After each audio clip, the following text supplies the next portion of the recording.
Hello everyone. Today we will be discussing one another topic of your 8th chapter, and the topic is environmental movements.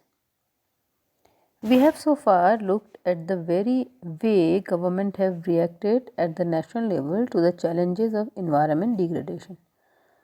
तो हमने देखा है कि जो international level पे जो भी इन्वायरमेंटल डिग्रेडेशन हुआ, जो चैलेंजेस आए गवर्नमेंट के सामने, गवर्नमेंट ने इंटरनेशनल लेवल पे किस तरह से उससे डील किया है। लेकिन but some of the most significant responses to this challenge have come not from the governments but rather from groups of environmentally conscious volunteers working in different parts of the world. तो सबसे बड़ा जो challenge government के सामने आया है वो आया है ऐसे लोगों के में से, ऐसे लोगों ने जो कि इन्वायरमेंटली कॉन्शियस थे, उनको पता लग रहा था कि इन्वायरमेंट डिग्रेडेशन हो रहा है और वो वॉलंटियरिंग कर रहे थे, और उन्होंने जो है गवर्नमेंट को बहुत बड़े बड़े चैलेंजेस दिए हैं, बहुत बड़े बड़े मूवमेंट चलाए हैं। और ये एक जगह नहीं हुआ है, दुनिया के हर कोनों में, हर वर्ल्ड के हर पार्ट में ये वॉलंटियर के मूवमेंट चलते रहे हैं। Some of them work at the international level, कुछ जो मूवमेंट थे वो इंटरनेशनल लेवल पे भी चले, but most of them work at the local level. तो अधिकतर इसमें से कहाँ चले? कंट्रीज़ के लेवल पे, किसी कंट्री के अंदर चलते रहे। These environment movements are amongst the most vibrant, diverse and powerful social movement across the world globe today. अब देखिए, जो इन्वायरमेंट मूवमेंट चल रहे हैं पूरी दुनिया में, ये सबसे ज़्यादा वाइब्रेंट है, ये डाइवर्सिफाइड है, हर चीज़ के लिए मूवमेंट चल रहा है, फॉरेस्ट के लिए चल रहा है, माइनिंग के लिए चल रहा है, वाटर की जो डिक्लाइन हो रहा है, डिप्लीशन हो रहा है, वाटर टेबल का डिक्लाइन हो रहा है, और फॉरेस्ट के लिए चल रहा है। तो इस तरह के जो वाइब्रेंट और डाइवर्स मूवमेंट हैं, ये बहुत ही पावरफुल सोशल मूवमेंट बन गए हैं दुनिया में। मतलब सोसाइटी के जो लोग हैं वो बहुत ही इसको सपोर्ट कर रहे हैं और एक सोशल मूवमेंट ये बन गए हैं। It is within social movement that new forms of political action are born or री इन्वेंटेड। तो ये जो सोशल मूवमेंट थे, इसी की वजह से कुछ नए पॉलिटिकल एक्शन भी री इन्वेंटेड हुए हैं। लोगों ने जिस तरह की ज़रूरतें रखी, जिस तरह की अपनी पॉलिटिकल नीड बताई, उस तरह से इन सोशल मूवमेंट्स के थ्रू, जो कि इन्वायरमेंट के लिए थे, उस तरह से पॉलिटिकल एक्शन भी लिए गए। These movements raise new ideas and long-term vision of what we should do and what we should not do in our individual and collective lives। तो ये जो मूवमेंट थे, उन्होंने नए नए आइडिया भी हमें दिए हैं और लॉन्ग टर्म विज़न दिया है कि हमको किस तरह से रहना चाहिए, किस तरह से हमें अपना ज़िंदगी इंडिविजुअली और कलेक्टिव लाइफ्स को जीना चाहिए, किस तरह से पानी कम इस्तेमाल करें, एनर्जी कंजर्व करें, फॉरेस्ट को कम इस्तेमाल करें। ये बहुत से आइडियाज़ हैं जो कि इन मूवमेंट्स ने, जो इन सोशल मूवमेंट्स ने हमें दिए हैं लाइफ के लिए। Here are just a few example to show that diversity is an important trait of contemporary environment movement. तो यहाँ पर कुछ एग्जाम्पल हैं जिससे पता लगता है कि ये जो मूवमेंट हैं ये बहुत ही डाइवर्सिफाइड हैं, बहुत ही डाइवर्सिटी है इन मूवमेंट्स के बीच में, और ये अलग अलग चीज़ों के लिए मूवमेंट हुए, सोशल मूवमेंट हुए। और तो सबसे इम्पॉर्टेंट चीज़ इनमें क्या है? डाइवर्सिटी है, अलग अलग तरह के मूवमेंट है। अलग अलग तरह के कैसे हैं? देखिए, the forest movement of the south in Mexico, Chile, Brazil, Malaysia, Indonesia, continental Africa and India are faced with enormous pressure. अब देखिए, इन कंट्रीज़ में, मैक्सिको के अंदर, चिले के अंदर, ब्राज़ील, मलेशिया, इंडिया के अंदर सब जगह फॉरेस्ट मूवमेंट चलते रहे। आपने सुना होगा नाम, बिश्नोई मूवमेंट का है राजस्थान के अंदर, थार डेजर्ट में बिश्नोई जो मूवमेंट था, चला था, वो जंगल बचाने के लिए चला था। ऐसे ही चिपको मूवमेंट उत्तराखंड का है, चमोली डिस्ट्रिक्ट से शुरू हुआ, जंगल बचाओ आंदोलन, ये आपने देखा ही था। और जो मैक्सिको में था, मैक्सिको जो फॉरेस्ट मूवमेंट है, उसमें ये कहा जाता है कि जो मैक्सिको के 70% फॉरेस्ट हैं, वो आपके जो रूरल कम्युनिटी है वो इसको कंट्रोल करती है। तो मैक्सिको में जब भी डेवलपमेंट हुआ और फॉरेस्ट कट करने की नौबत आई, तो ये जो रूरल कम्युनिटी थी, जो इंडिजीनियस और रूरल कम्युनिटी थी, उन्होंने उसके अगेंस्ट मूवमेंट शुरू किया, और फिर मैक्सिको को उस हिसाब से एक्शन लेना पड़ा। ऐसे चिले में भी, चिले में जो फॉरेस्ट का सेक्टर है वो 14% है आपके टोटल एक्सपोर्ट का। तो चिले के अंदर भी हुआ और इंडिया के अंदर भी आपने देखा बिश्नोई मूवमेंट, चिपको मूवमेंट, जंगल बचाओ आंदोलन। तो forest clearing in the third world continues at the alarming rate despite 3 decades of environmental activism. अब देखिए 3 डिकेड्स इन्वायरमेंटल एक्टिविज्म चलता रहा, 3 दशकों से 30 ईयर्स से लगातार इन्वायरमेंटल एक्टिविज्म चलता रहा। सोशल मूवमेंट्स आए कि फॉरेस्ट को आप मत काटिए, बहुत से मूवमेंट चलते रहे, लेकिन उसके बाद भी फॉरेस्ट को काटना लगातार चलता रहा। The destruction of the forest last remaining grand forest has actually increase in the last decades. और पिछले 10 सालों में जो फॉरेस्ट का डिस्ट्रक्शन है वो बढ़ गया है। फॉरेस्ट का जो grand forest, remaining grand forest रह गए हैं, तो उनका जो डिस्ट्रक्शन है वो बढ़ गया, अभी भी फॉरेस्ट कटते चले जा रहे हैं। The mining industry is one of the most powerful form of industries on the planet. A large number of economies of the South and now being reopened through the liberalization of the global economy. अब देखिए mining industry क्या है, ये सबसे powerful form of industry है planet की। Powerful कैसे है देखिए, और ये अब क्या सिचुएशन आ गई है, अभी तक तो पावरफुल इंडस्ट्री थी, अब ग्लोबलाइजेशन हो गया, लिबरलाइजेशन हो गया, तो दूसरे कंट्रीज़ की जो कंपनीज़ हैं वो ग्लोबलाइजेशन की वजह से उन्होंने माइनिंग ज़्यादा शुरू कर दी है। और the mining industries extraction of earth, it's use of chemicals, it's pollution of waterways and lands, its clearance of native vegetation, its displacement of community, among other factors, continue to invite criticism and resistance in various parts of the globe. अब देखिए mining industries के नुकसान क्या क्या हैं।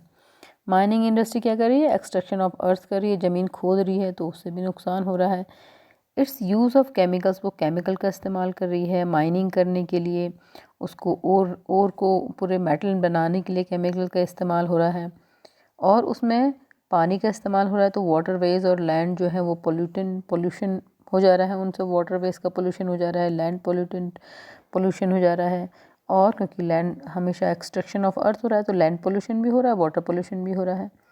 और जो native vegetation है, उस जगह की जो वेजिटेशन है, उस जगह की जो पेड़ पौधे हैं, उनको भी डिस्पर्स कर दे रही है माइनिंग इंडस्ट्री, क्योंकि खोद रहे हैं तो पेड़ पौधे भी ख़राब हो जा रहे हैं, और उस वजह से कम्युनिटी भी डिस्प्लेस हो रही है। और इसकी इन सब वजह से क्या हो रहा है कि माइनिंग इंडस्ट्रीज़ का लगातार क्रिटिसिज्म हो रहा है, और दुनिया में वर्ल्ड के बहुत से हिस्सों में इनके अगेंस्ट, बहुत सी माइनिंग इंडस्ट्रीज़ के अगेंस्ट बहुत से लोग सोशल मूवमेंट चल रहे हैं। One of the good example is that of the Philippines, where the vast network of the groups and organizations campaigns against the Western Mining Corporation, an Australia-based multinational company. अब देखिए Philippines में एक company है WMC, that is western mining corporation, वो Australia की company है। तो Australia की एक कंपनी ने फिलीपींस के अंदर माइनिंग शुरू करी, क्योंकि वो कॉपर की माइनिंग कर रहे थे, गोल्ड की माइनिंग कर रहे थे, लेकिन उसका बहुत ही वहाँ पर सोशल उसके जो सोसाइटी थी वो उसके अगेंस्ट थी, सोशल मूवमेंट चले इन्वायरमेंट के सपोर्ट में। और वही जो ऑस्ट्रेलियन बेस्ड WMC कंपनी थी, इसके अपनी कंट्री में भी, इसको ऑस्ट्रेलिया के अंदर भी बहुत सा अपोजिशन फेस करना पड़ा। ऑस्ट्रेलिया इज़ बेस्ड ऑन, इसका जो अपोजिशन था वो anti nuclear sentiments on advocacy for the basic rights of the Australian indigenous people. तो जब माइनिंग कर रहे हैं तो इंडिजीनियस पीपल को डिस्पर्स करना पड़ रहा है, क्लियरेंस करना पड़ रहा है, तो लोगों ने इसका विरोध किया और एक सोशल मूवमेंट चला WMC के अगेंस्ट। तो ये एग्जांपल है माइनिंग इंडस्ट्री से किस तरह से लोग जो हैं परेशान हो रहे हैं, उनको क्या क्या प्रॉब्लम्स आ रही हैं, और किस तरह से सोशल मूवमेंट चल रहे हैं माइनिंग इंडस्ट्रीज़ के against. Another group of movement are those involve in struggles again mega dams. अब देखिए सबसे अभी हमारे उत्तराखंड में ही एक मेगा डैम था, टिहरी डैम, उसके अगेंस्ट भी बहुत स्ट्रगल चले, और इंडिया के अंदर भी बहुत से मेगा डैम्स के अगेंस्ट स्ट्रगल चलते रहते हैं। In many countries where a mega dam is being build, one is likely to find an environmental movement opposing it. किसी भी कंट्री में जहाँ पर मेगा डैम बन रहा है, तो वहाँ पर क्या होता है, एनवायरमेंटल मूवमेंट शुरू हो जाता है उस डैम के कंस्ट्रक्शन के अगेंस्ट।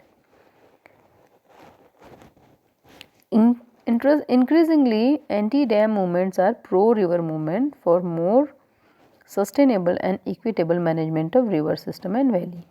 अब जितने भी एंटी डैम मूवमेंट हैं वो प्रो रिवर है, वो रिवर को सपोर्ट करते हैं और कहते हैं कि अगर हमको सस्टेनेबल और इक्विटेबल मैनेजमेंट करना है रिवर का तो हमें बड़े बड़े डैम हटा करके छोटे छोटे डैम बनाने चाहिए. The early 1980s saw the first anti-dam movement launched in the north, namely the campaign to save the Franklin River and its surrounding forests in Australia. देखिए जो पहला मूवमेंट चला, जो पहला एंटी डैम मूवमेंट चला वो फ्रैंकलिन रिवर जो कि ऑस्ट्रेलिया में है उसको बचाने के लिए चला था और ये फॉरेस्ट में था और फ्रैंकलिन रिवर के आसपास सारा फॉरेस्ट एरिया था. तो उन्होंने कहा वहाँ पर एक बड़ा सा डैम बन रहा था 1980s में, तो लोगों ने मूवमेंट चलाया फ्रैंकलिन रिवर को सपोर्ट करने के लिए. तो एंटी डैम जितने भी मूवमेंट है वो प्रो रिवर मूवमेंट है, मतलब वो रिवर को सपोर्ट करते हैं. और वहाँ पर पहला जो मूवमेंट था वो फ्रैंकलिन रिवर को जो ऑस्ट्रेलिया में है उसको बचाने के लिए चला था. This was a wildness and forest campaign as well as anti dam campaign. तो ये जो कैंपेन था ये फॉरेस्ट कैंपेन भी था क्योंकि रिवर के आसपास फॉरेस्ट था और एंटी डैम कैंपेन भी था फ्रैंकलिन रिवर के लिए और प्रो रिवर प्रोटेस्ट भी था. At present, there has been a spurt in mega dam building in the south, from Turkey to Thailand to South Africa, from Indonesia to China.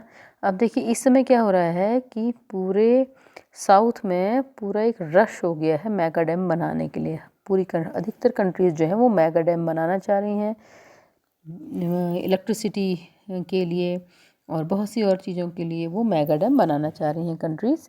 तो एक rush है, एक spurt है, रश है mega dam बनाने के लिए. टर्की में भी हो रहा है, थाईलैंड में भी मेगा डैम बन रहे हैं, साउथ अफ्रीका में, इंडोनेशिया में, चाइना में. India has had some of the leading anti dam pro river movement. देखिए इंडिया में भी बहुत से मूवमेंट चलाए गए. जब डैम बनता है तो ये डैम क्या है, इसमें बहुत सी प्रॉब्लम्स आती हैं. ये क्या करते हैं, इसमें सारे के सारे वाटर को मैसिव वॉल्स के अंदर अरेस्ट कर लिया जाता है, इकट्ठा कर लिया जाता है.